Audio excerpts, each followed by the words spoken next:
আসসালামু আলাইকুম। ফিলিস্তিনের উপর ইতিহাসের অন্যতম বর্বরোচিত হামলা চালাচ্ছে ইসরায়েল। তবে এই হামলা কি শুধুই রাজনৈতিক কারণ? কেন তারা আল আকসাকে দখল নিতে যাচ্ছে? আর এইসব ঘটনার সাথে দাজ্জালের সম্পর্কই বাকি, এসব নিয়ে চলছে আজকের আলোচনা। এই বিষয়ে আলোচনা করার আগে ইহুদি তথা বনি ইসরায়েলের ইতিহাস সম্পর্কে কিছুটা আপনাদেরকে হালকা ধারণা দিয়ে দেই। আল্লাহর প্রেরিত কিতাব তাওরাত ও জাবুরকে যারা বাইবেল ওল্ড টেস্টামেন্ট বলা হয়েছে, সেখানে ঈসা আলাইহিস সালাম বা মাসিহ এর আগমনের ভবিষ্যৎবাণী করা হয়েছে। ঈসা আলাইহিস সালামের জন্মের আগে যখন বনি ইসরায়েলরা রোমান সভ্যতার অত্যাচারে শিকার হয়েছিল, তারা তখন সেই মাসিহের আগমনের জন্য অপেক্ষা করছিল। কিন্তু যখন ঈসা আলাইহিস সালাম আসেন এবং আল্লাহর বাণী প্রচার করেন, তখন তারা তাকে অস্বীকার করে, কারণ তারা আশা করেছিল তাদের মাসিহ হবে একজন রাজনৈতিক নেতা। কিন্তু ঈসা আলাইহিস সালাম রাজনৈতিক নয়, বরং ধর্মীয় একজন নেতা ছিলেন।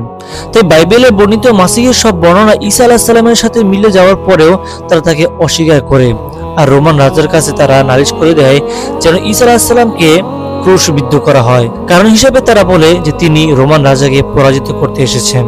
চোখের সামনে সত্যকে দেখার পরেও তারা যে সত্যকে অস্বীকার করে, তাই আল্লাহ বনি ইসরায়েলদেরকে অভিশপ্ত জাতি হিসেবে ঘোষণা করেছেন। আর ঈসা আলাইহিস সালামের পর বনি ইসরায়েলের কাছে আর কোনো নবী পাঠাননি আল্লাহ পাক রব্বুল আলামিন।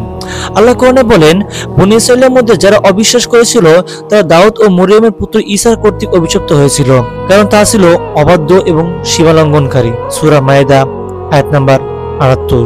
তার ঈসা আলাইহিস সালামকে অবিশ্বাস করলেও তাদের বিশ্বাস যে মাসিহ আসবেন, কিন্তু সেই মাসিহ আসার আগে তাদের ৩টি শর্ত পূরণ হবে। ১.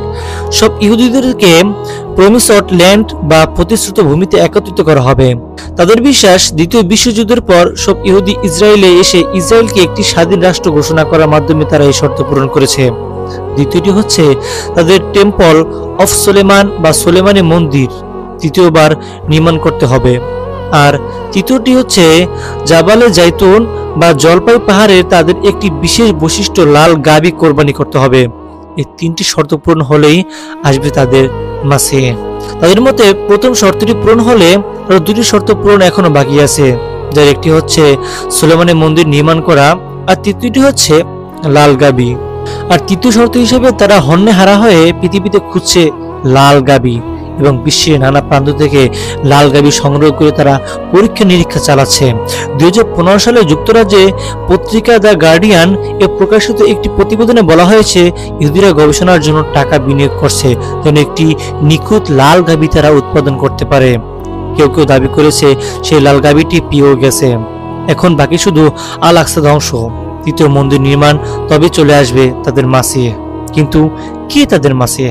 রাসূল সাল্লাল্লাহু আলাইহি ওয়াসাল্লামের হাদিস অনুযায়ী ইহুদিদের মধ্যে থেকে রাজনৈতিক এবং অলৌকিক ক্ষমতার একজন ব্যক্তি যে নিজেকে মাসিহ বা ঈসা আলাইহিস সালাম দাবি করবে, সে হবে দাজ্জাল।